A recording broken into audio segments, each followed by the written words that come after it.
Join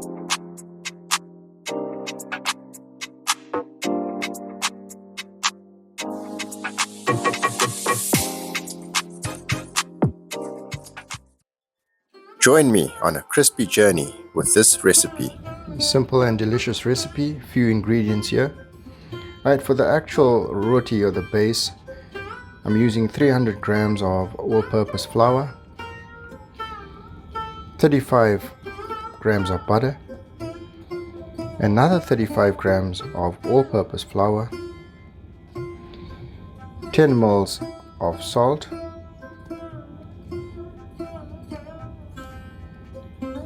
1 tablespoon of olive oil,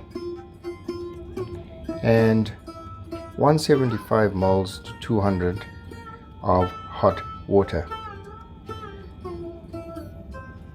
We will divide these equal portions of flour and butter and put that aside, and let's start with making the base of our roti. Flour goes in,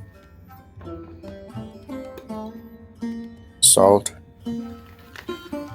give it a mix, and add in the water a little at a time while mixing. Use the handle or back of a wooden spoon to get the initial mix started. I'm adding in the oil,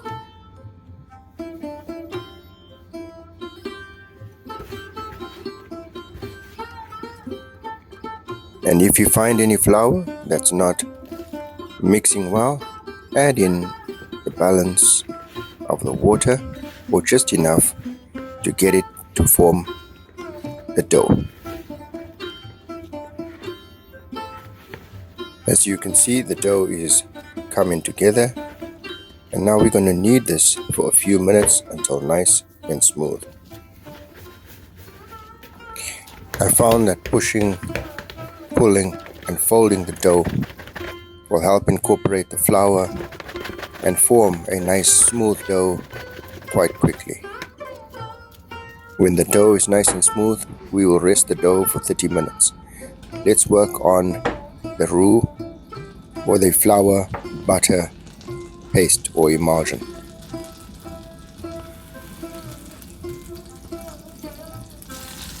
Okay, heat the butter in a pan, and we'll be adding the flour to this.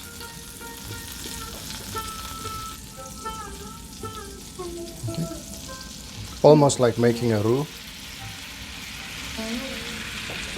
Just turn off the heat and give it a mix. Stir for 1 to 2 minutes until nice and smooth and that raw flour taste has cooked out. And we're going to let this cool.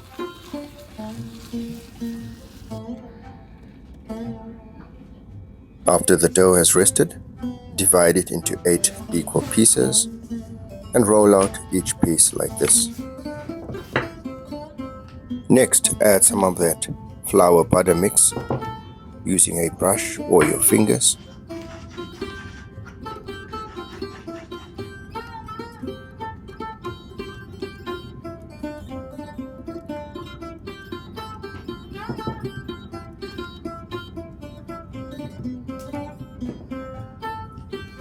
Take the long side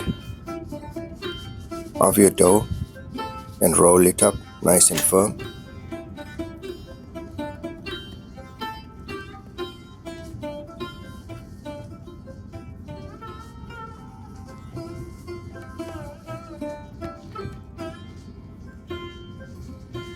With that done, now shape it.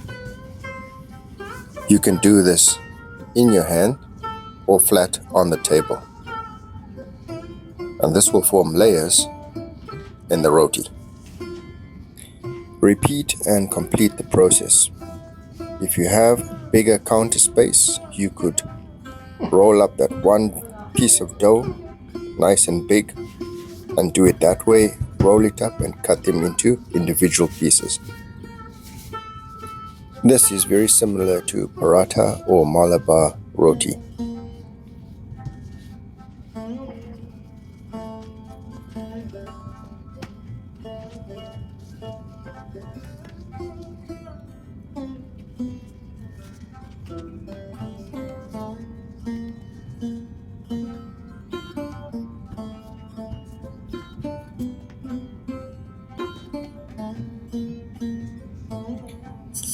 Now we can roll out each of the dough balls we've made and begin cooking them in the process.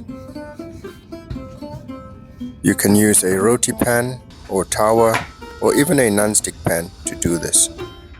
Ensure that the pan is nice and hot before you add your roti to the pan.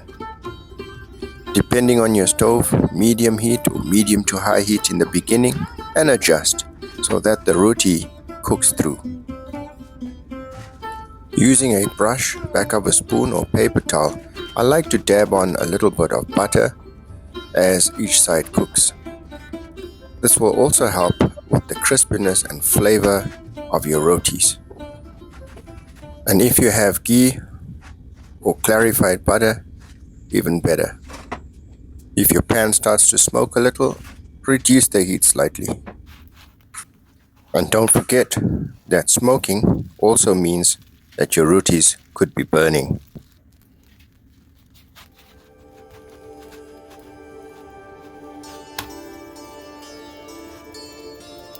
And it's done. Take a listen. As we conclude the crispy journey with this roti recipe, may every crackle remind you that sometimes the simplest things bring the greatest joy in every culinary adventure.